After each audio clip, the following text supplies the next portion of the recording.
Lot and his daughters they end up escaping the city and seeing it destroyed. And there's sort of this implication that the daughters at least, believe that the entire world has been destroyed.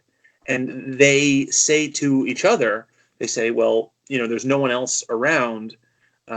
We need to repopulate the world. So they decide to not to seduce their father, so much as to get him drunk and try to procreate with him. And and so they get him drunk, and the Torah kind of, at least the commentaries have this. They say the first, like fool me once, shame on you; fool me twice, shame on me. That the first time, Lot can't really be blamed, but the second time he really should have been more responsible. But for what, as luck would have it, I guess both of the daughters get pregnant right away. Although maybe on a deeper level, maybe it's happening more than once. Whatever.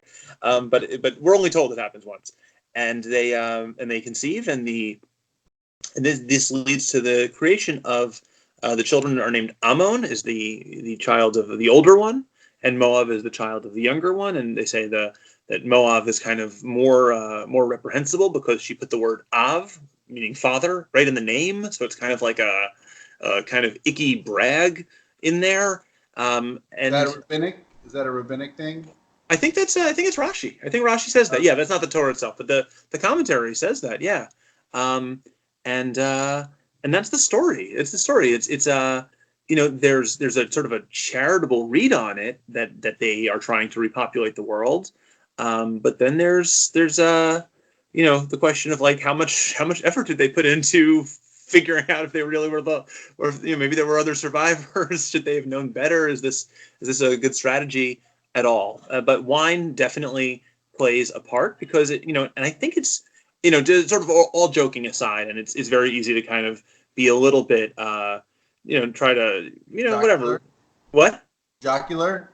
Yeah, when such an awkward topic, we tend to try to make light. But in all seriousness, I think it really does point to the challenges of wine and of inebriation in general. That it leads to clouded judgment. It leads to it can lead to some really really bad things happening, or lead to yeah. I think that it clouds the judgment and bad things can happen. And I think in that sense, there's absolutely echoes here of what we read about 2 weeks ago with Noah and his children. Also a story of parents and children, of sexual license, of so there's definitely some parallels here, and I think that's the thing to talk about. There's a direct like anti-parallel with Noah, where here it says, in both nights he didn't know what was going on, right?